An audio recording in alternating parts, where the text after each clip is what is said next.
Hi friends, Kavichandra audio நாவல் சேனலுக்கு அன்புடன் உங்களை வரவேற்கிறேன்.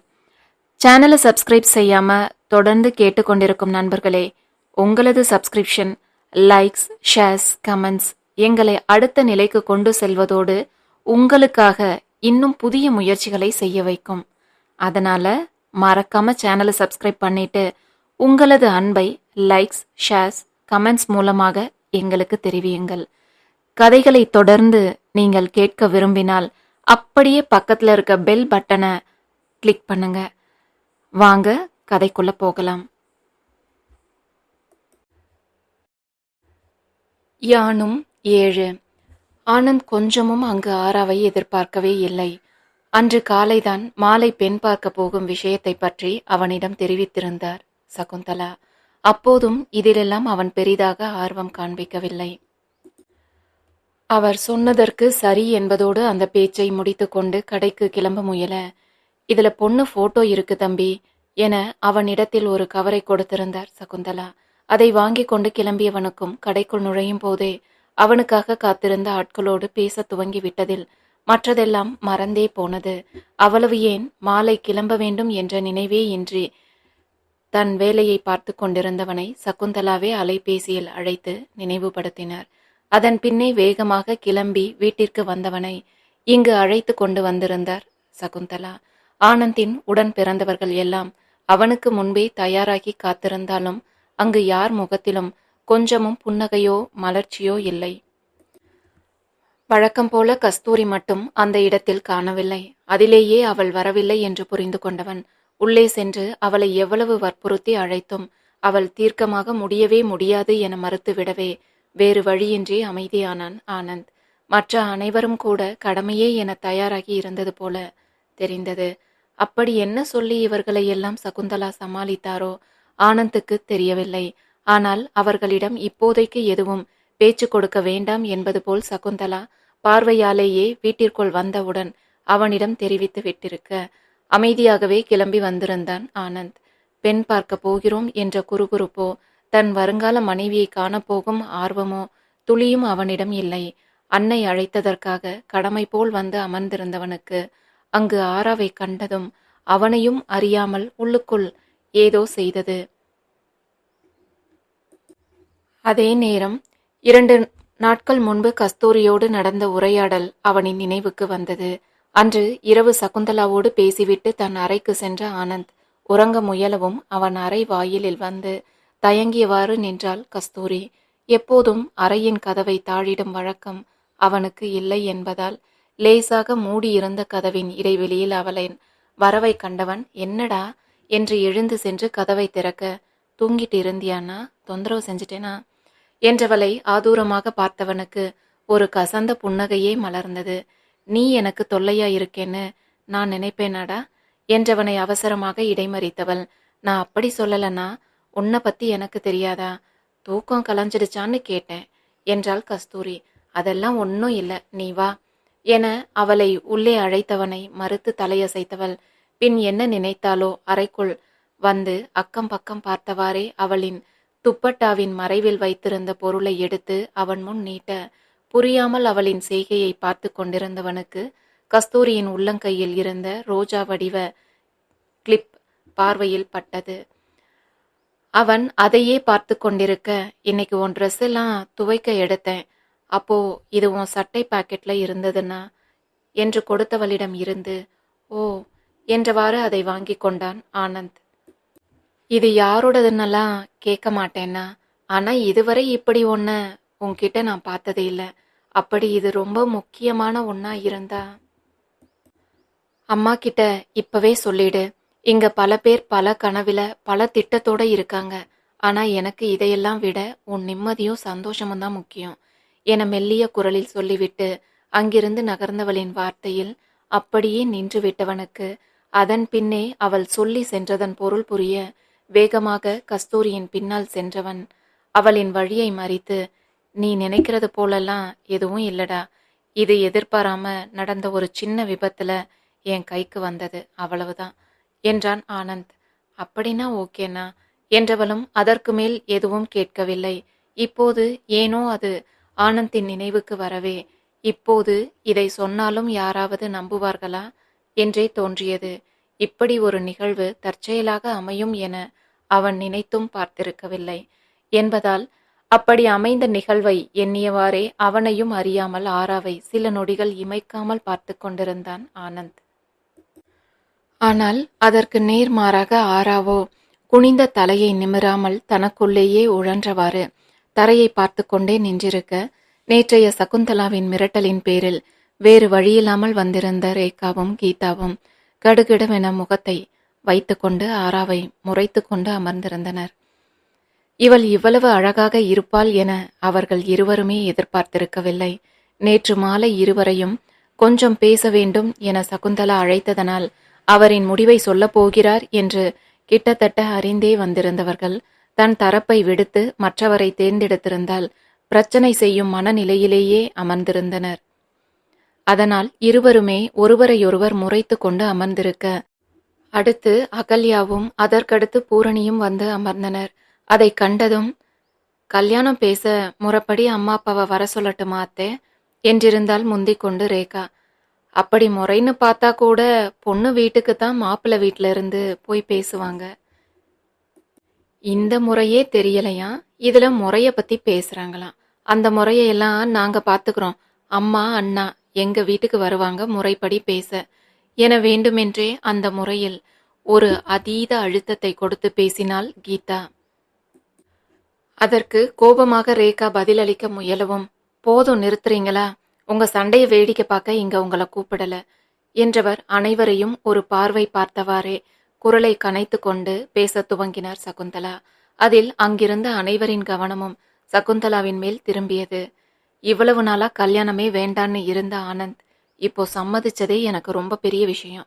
இதுல பொண்ணை தேர்ந்தெடுக்கும் பொறுப்பை அவன் என்கிட்டயே ஒப்படைச்சது எனக்கு கூடுதல் சந்தோஷம் மட்டும் இல்ல, கூடுதல் பொறுப்பும் கூட என்றவரை வேகமாக இடையிட்டு இருந்த கீதா, அதெல்லாம் சரிம்மா, உங்க வேலையை சுலபமாக்கத்தான் நான் இருக்கேனே, அதனாலதான் ராதிகாவை தேர்ந்தெடுத்தேன்.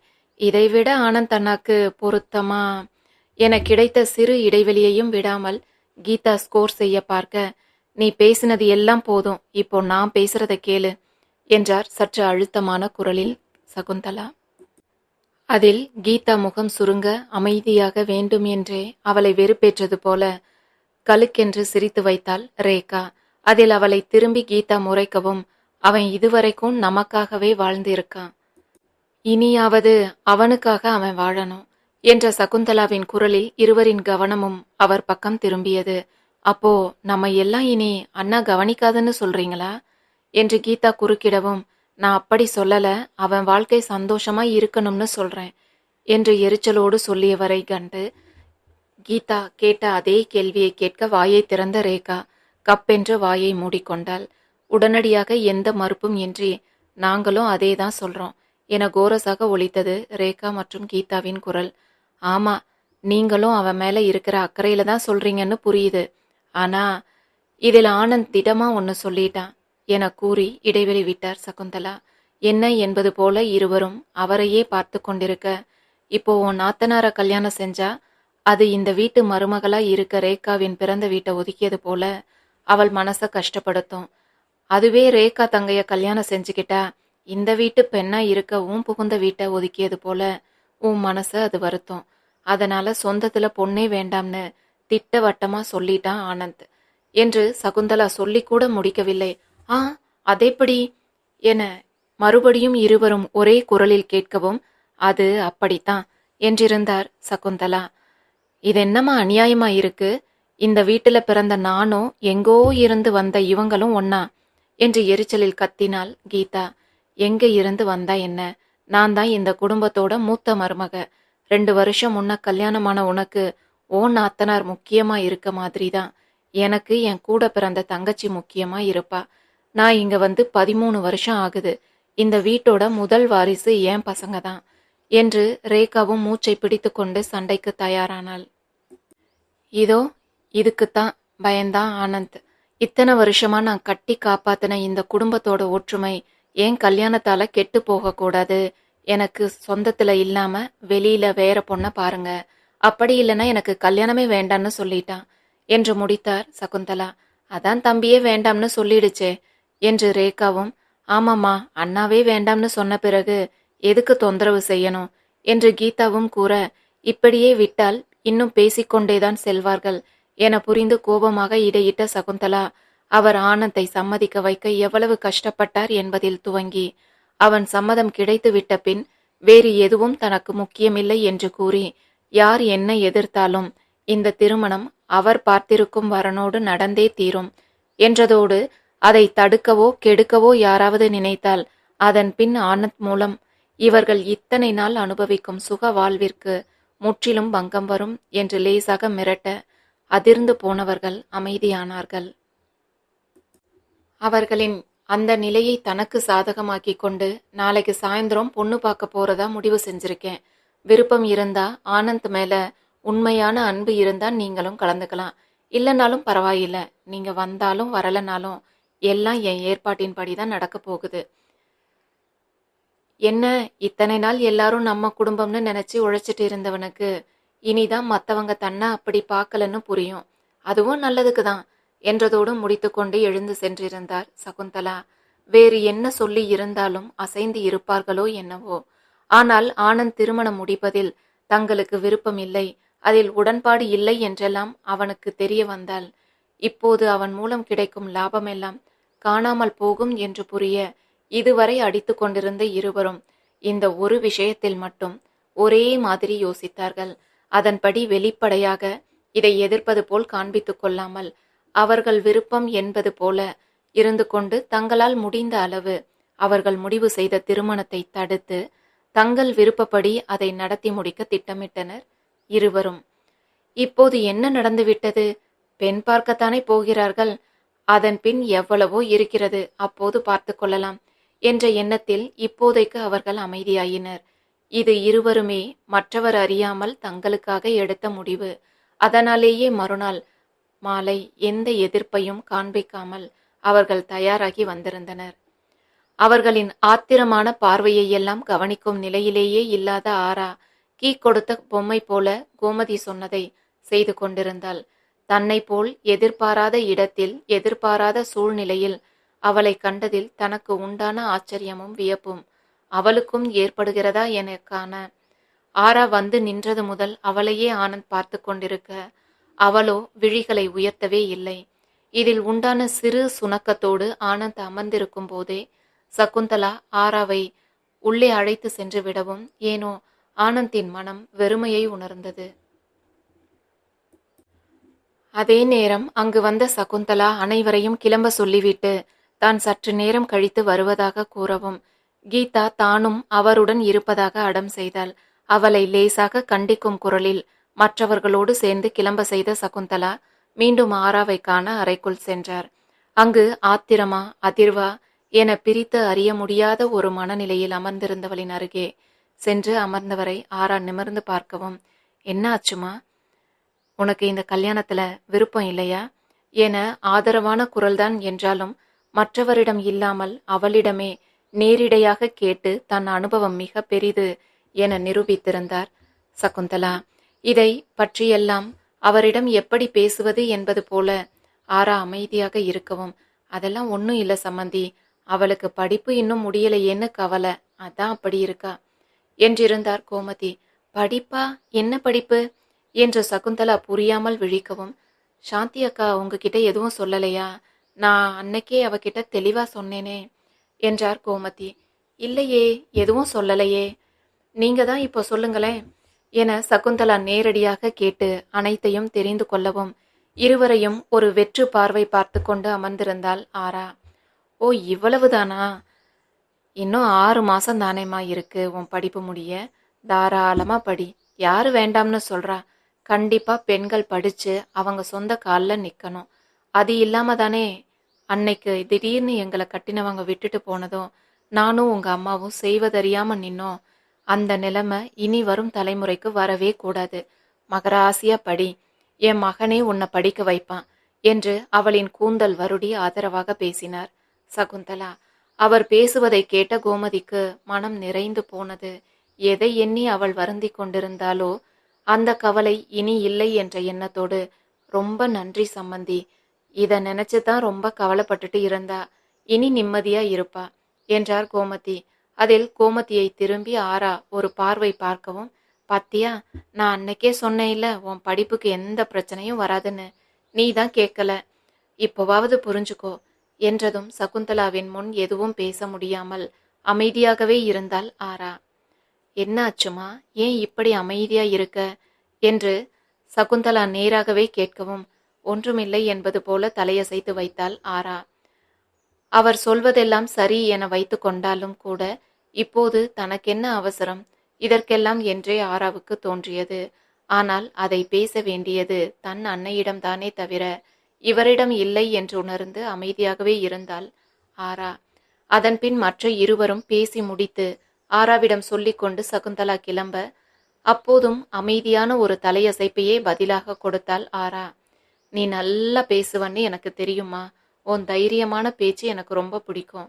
அதை கேட்கத்தான் ஆசையா வந்தேன். ஆனா நீ வாயே திறக்க மாட்டேங்கிற. பரவாயில்ல, இன்னைக்கு திடீர்னு இத்தனை பேரை பார்த்ததும் கொஞ்சம் அப்படித்தான் இருக்கும்.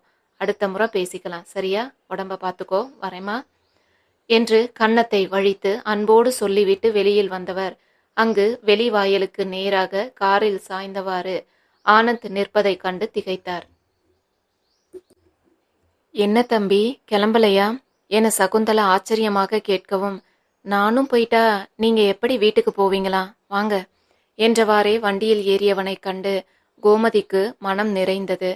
தன் அன்னை மேல் இவ்வளவு அன்பும் அக்கறையும் வைத்திருப்பவன் அவனின் மனைவியையும் அப்படித்தானே பார்ப்பான் என்ற எண்ணத்தோடு அவர் ஆனந்தையே பார்த்து கொண்டிருக்க, நான் என்ன குழந்தையா, இங்க இருக்க வீட்டுக்கு வர தெரியாதா எனக்கு என்று பெருமிதத்தோடான சலிப்போடு அவனை நெருங்கினார்.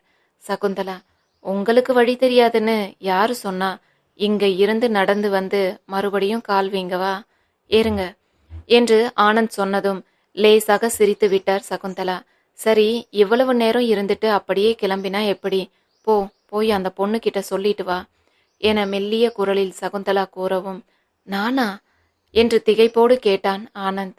நீயேதான், இங்க மாப்பிள்ளை நீதானே, அப்போ நீதான் போய் சொல்லணும் என்று கூறியவரை தயக்கமாக பார்த்தவன் திரும்பி கோமதியை பார்க்கவும், போங்க தம்பி என்று வழியை விட்டு ஒதுங்கி நின்றார் கோமதி. இதில் வேறு வழியில்லாமல் ஆனந்த் உள்ளே செல்ல இருவரையும் தனியே பேச வைக்க முடியவில்லையே என்று வருந்திக் கொண்டிருந்த சகுந்தலா இப்போது ஒரு நிறைவான புன்னகையோடு நின்றிருந்தார். அவர்கள் எல்லாம் இருக்கும்போது இதை செய்ய வேண்டாம் என்றே அப்போது இதை பற்றி சகுந்தலா எதுவும் பேசவே இல்லை. வேண்டுமென்றே எதையாவது பேசி நல்ல சூழ்நிலையை கெடுத்து விடுவார்கள் என்றே அமைதியாக இருந்தார் சகுந்தலா. இங்கு அறை வாயிலில் வந்து தங்கிக் கொண்டே நின்றவனை கொஞ்சமும் கவனிக்காமல் எங்கோ பார்வையை பதித்தவாறு கையில் இருந்த வளையல்களை கலற்றி கொண்டிருந்த ஆராவை அப்படியே பார்த்து கொண்டிருந்தவனுக்கு அவள் அமர்ந்திருந்த விதம் ஒரு அழகான ஓவியம் போல் தோன்றியது.